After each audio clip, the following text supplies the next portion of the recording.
The coffee mug hits the table hard enough to slosh. Not an accident.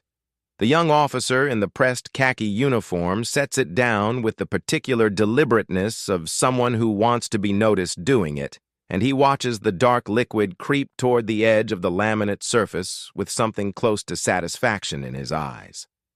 He doesn't apologize. He doesn't even look at the woman who will have to clean it up. Her name is Ruth Campos, and she is already moving toward him with a rag. She is 53 years old, though she reads older in the fluorescent light of the Meridian Diner, a small place off Highway 17 near the Naval Air Station in Beaufort, South Carolina, close enough to the flight line that the windows shake on certain mornings when the jets come in low. Her hair is silver gray, pulled back in a plain clip. Her uniform is the same pale blue she has worn every shift for 6 years. Polyester, comfortable, unremarkable. There is a small enamel pin on her collar that no one at this particular table has ever asked about. There is a scar along the inside of her left forearm that she covers with her sleeve, and there are hands, strong, unhurried, deliberate hands, that wipe the spilled coffee from the table without a single wasted motion, without a single change in expression. She folds the rag, tucks it into her apron pocket, pulls out her order pad. "What can I get you, gentlemen?" A statement, not a question. She has learned over 6 years that certain customers prefer the transaction to feel efficient. Lieutenant Commander Derek Howell, 29 years old, newly posted to Marine Corps Air Station Beaufort, glances up from the menu with the look of a man who has decided in advance that nothing at this table will be impressive. He has the kind of face that photographs well. Square jaw, clean haircut, the practiced ease of someone who has been told since childhood that rooms should feel his arrival. His name tag sits level as a surveyor's line. He has been in Beaufort exactly 11 days, and he has already formed opinions about everything. The traffic on Boundary Street, the coffee at the officers' club, the quality of waitstaff at the establishments his subordinates favor. Coffee's cold. He pushes the mug toward her. Fresh cup, and make sure the pot is actually hot this time. Petty Officer Second Class Marcus Webb, sitting across the table, stares at his laminated menu a half-second longer than necessary. Ruth takes the mug. "Of course." She walks to the counter. She refills it from the pot she had brewed 7 minutes ago, which is not cold by any reasonable measure. She brings it back. She sets it down without a sound. Howell sips it, says nothing, which is its own kind of answer. There are 4 other tables occupied in the Meridian Diner on this Tuesday morning in October.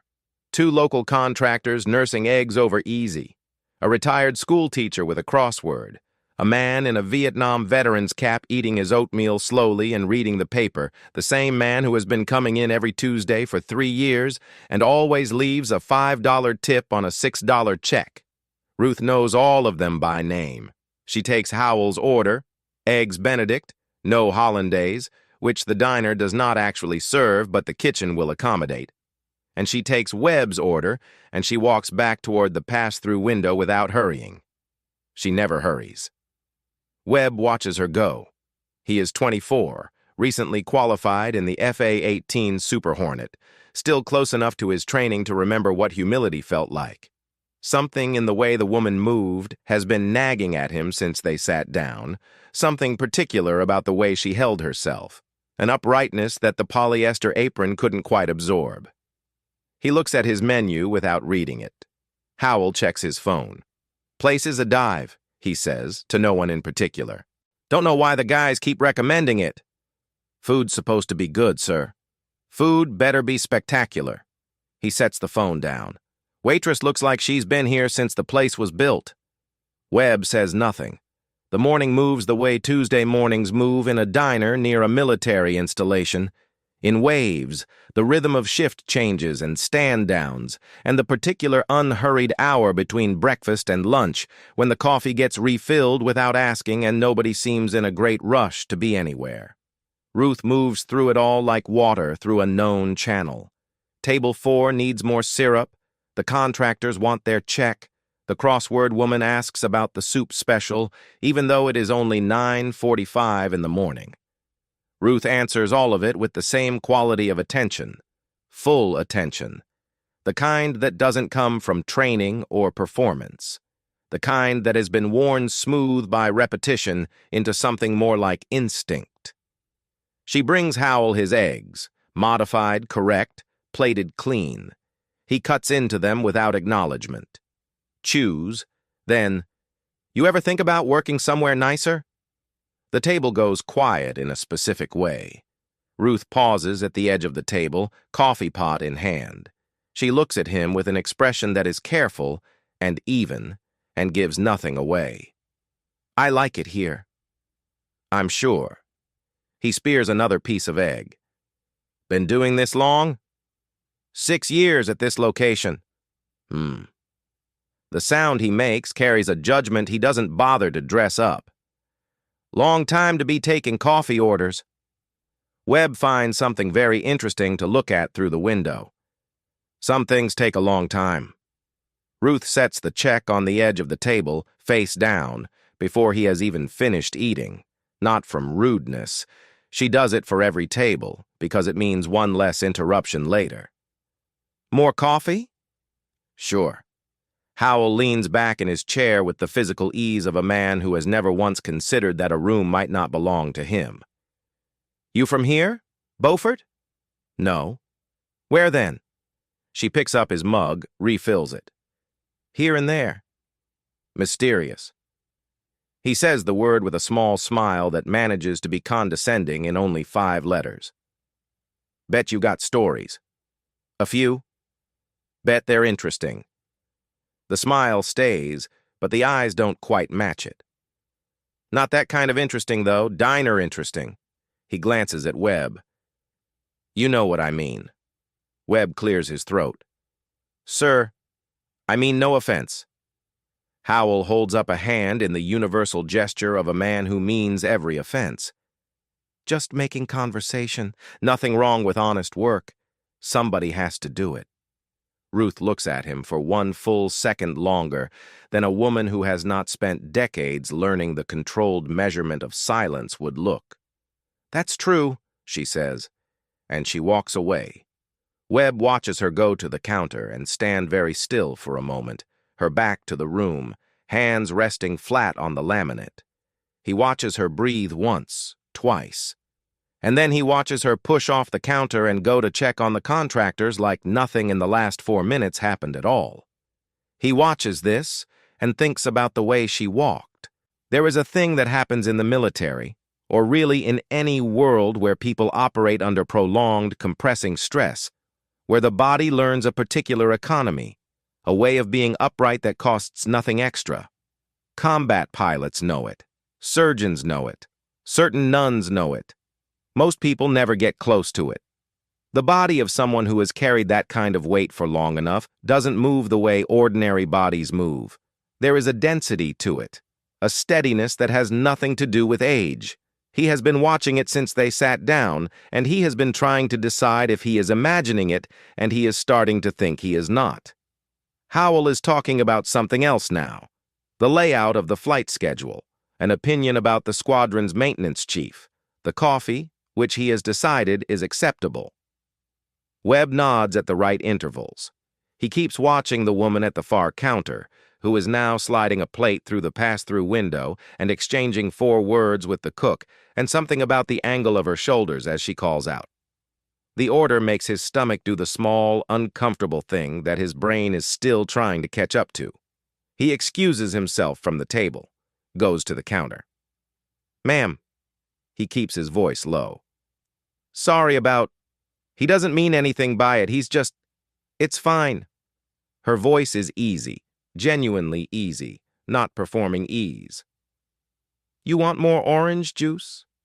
"No, ma'am, He stops, starts again. "You carry yourself like someone who flew." Silence, a particular kind. She looks at him, really looks at him, which is different from glancing. Her eyes are dark brown and steady and very clear. "What makes you say that?" "The way you called in the order. You did it with a kind of—" He's searching for the word. Brevity. Like radio brevity. Like someone who spent a long time talking on a circuit where every syllable cost something. She picks up a fresh coffee pot. She says nothing for a moment. Then, Super Hornet? He blinks. Yes, ma'am. 2,000 hours you start to sound like that. She sets the pot down. Or 12. It is not a question, and it hits him like a door swinging open in an empty house. 1,200 hours. He has logged just over 200. The pathway to 1,200 hours in an F-18 is not a short road.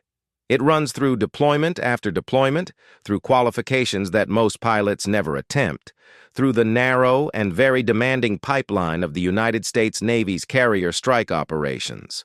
1,200 hours in a Super Hornet means something very specific about where a person has been. You flew Hornets, he says. She picks up the coffee pot and walks back toward the tables. He stands at the counter for a moment. Then he goes and sits back down. Howell is checking his phone again. You good? Yes, sir. We should get back. Brief at 1100. He looks around for Ruth, spots her refilling the schoolteacher's cup. He raises his hand like he is hailing a cab. Miss, check when you get a chance. She brings it. He drops a card on the folder without looking at the total. Ruth runs it, brings it back. He's already standing, already pulling on his cover, already occupying the next moment the way men like him always occupy the next moment, fully, without residue, as if whatever room they're leaving was only ever a waiting room for the room they're going to. Keep the change, he says. He's left her 7%. She watches the door close behind them. The small bell above it rings once, and then the diner settles back into its morning quiet, and Ruth stands at the register for a moment, with the signed receipt in her hand and the particular stillness of a woman who has stood in worse. She puts the receipt in the drawer. She goes and refills the Vietnam vet's coffee. His name is Earl. Morning crowd already giving you grief. Earl doesn't look up from his paper. Morning crowd's always the same. Young one. He turns a page. The officer. Something tight about him. He's new. She refills her own mug, which she keeps behind the counter, which she sips between tables because she has learned to take the quiet things when the quiet things are available. Give him time. Some of them get better. Earl folds his paper. Some of them don't. That's true of most things. He leaves his 5 on the $6 check, same as always, and she watches him go and thinks about how the accumulation of small dignities is its own kind of wealth. $5 every Tuesday for 3 years. The way he calls her by name. The way he doesn't need her to be more than she is to treat her like she matters. She thinks about that for a while, moving through the pre-lunch setup, and she lets it be enough. She does not think about the other thing, the number she said, without thinking. 1,200. The briefest crack in the surface of 6 years of being invisible by choice. But some cracks, once made, run in directions you can't control. It is 11:58 when the door opens again. Ruth is at the back booth, taking a late breakfast order from a woman and her teenage daughter, and she hears the door but doesn't look up until she's written down the pancakes and the egg white omelet and the extra side of fruit, please. And then she straightens, and she turns. Derek Howell is standing just inside the door. And standing just behind him, one step back, one step to the right, which is instinct and nothing else, is a man Ruth has not seen in 11 years. He is in his 60s now, gray at the temples, wider in the chest, with the particular weathered quality of a man who has spent time at altitude and latitude and longitude that never quite leave the skin. He is wearing his service dress blues, all of them, with everything that belongs on them. Captain James Aldrich, United States Navy, currently commanding officer of Carrier Air Wing 7, temporarily attached to MCAS Beaufort for a joint evaluation exercise. Ruth knows this because she heard about the exercise last week from a pilot who eats here on Fridays, and she filed it away in the place where she files things she does not need to act on, and she did not think about it again. His eyes find her across the length of the diner. 11 years.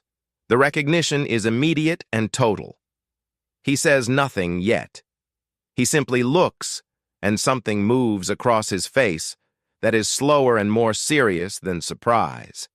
Something more like the feeling you get when you see a city you thought was gone still standing. Howell doesn't notice any of this. He is already scanning the room for a table, already forming an opinion about the decor, already present in the way he is always present, completely, self-sufficiently, without curiosity about anything that isn't about him. "Grab us that booth," he says to the room generally, meaning Webb and the two other junior officers behind him, and they go.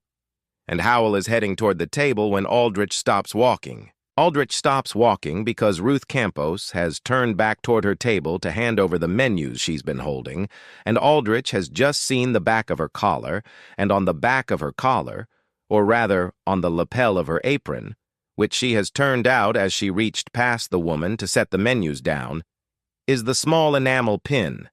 It is an insignia, gold and black, a specific design that is not widely recognized outside of a specific community. Aldrich looks at it for 3 full seconds. He says quietly, to himself, and no one, "I'll be damned." Howell has sat down. He is already talking about the menu, already reaching for the water glass, already inside the next moment. He looks over at Aldrich, who hasn't moved. "Sir, you all right?"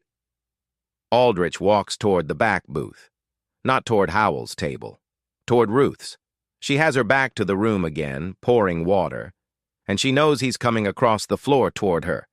She can hear the particular weight of those footsteps, the 4 count of a tall man in good shoes walking with purpose on linoleum. And she finishes the water pour before she turns. They are 3 feet apart when she turns. "Hammer." His voice is low. Just her call sign. Just that one word. And something in Ruth Campos's face shifts. Not a lot. And not in the way of someone overcome, but in the way of someone who has kept a room sealed for a long time, and someone else has just knocked on the door with the right knock. "Jimmy," her voice is the same. "You look old. You look like you're working too hard." He takes her right hand in both of his. His jaw is tight. "What are you doing here? Why didn't you—" "I live here. Simple. Have for 6 years. You never—" He stops.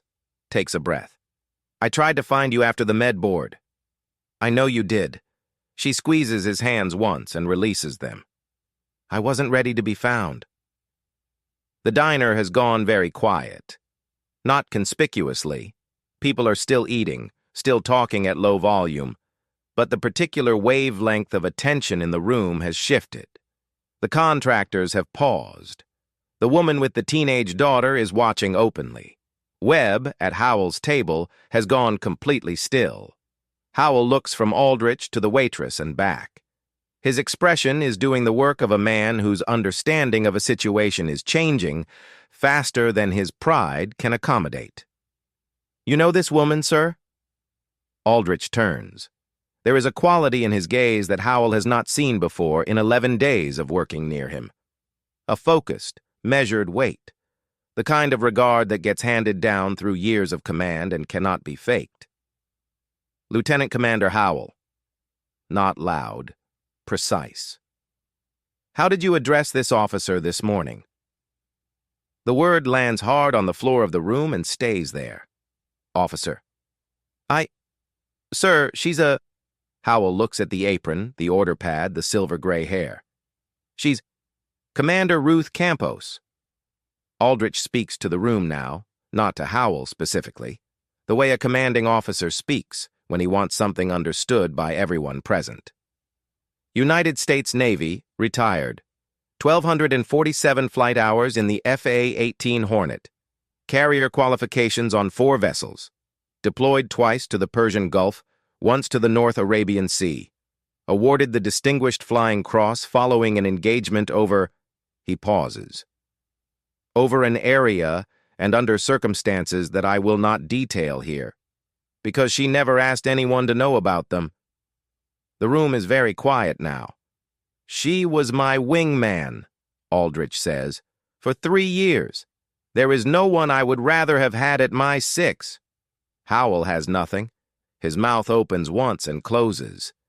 The practiced ease, the square jaw, the room-owning presence, all of it has gone somewhere, and what's underneath is just a young man who has just been shown the size of what he couldn't see.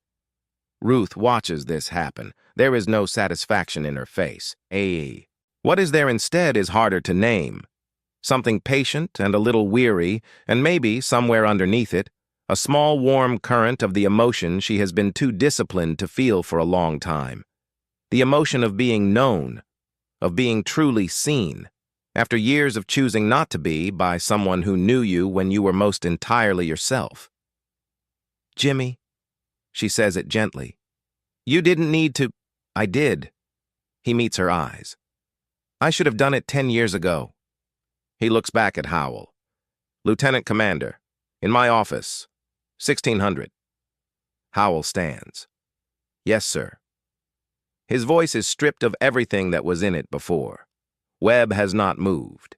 He is looking at Ruth Campos with an expression that he will carry for the rest of his career. The expression of a man watching a lesson he will never forget and never be entirely able to put into words. He stands.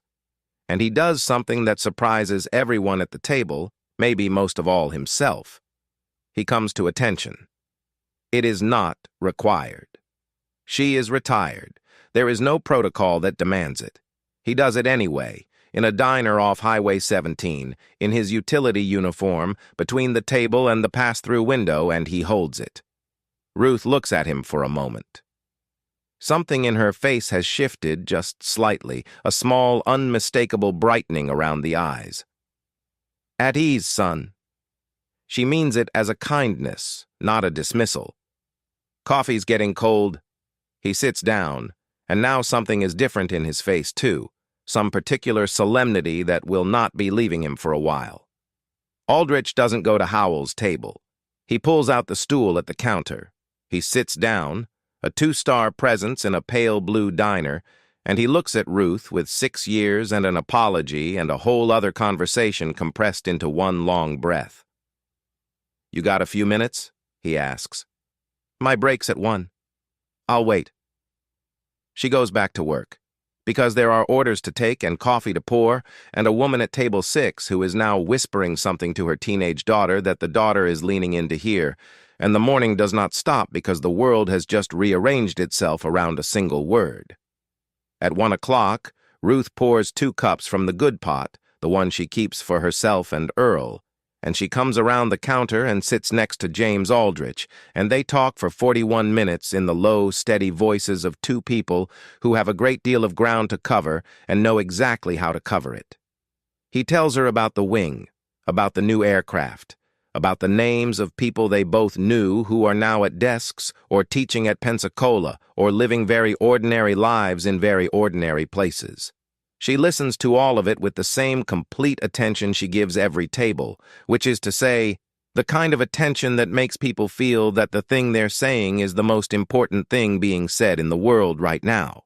She tells him, not everything, but some things.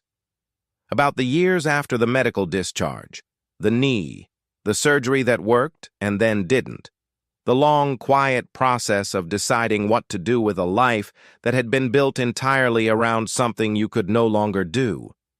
About Beaufort, which she had landed in by accident and then stayed in by choice.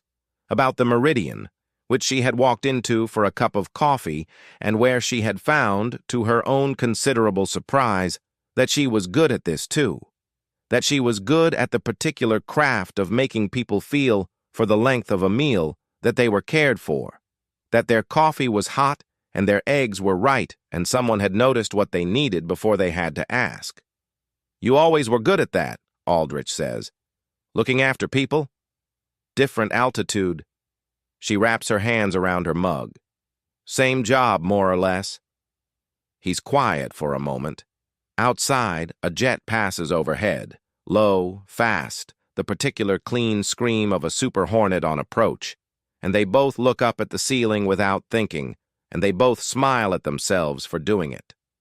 Some reflexes go deep enough that nothing reaches them.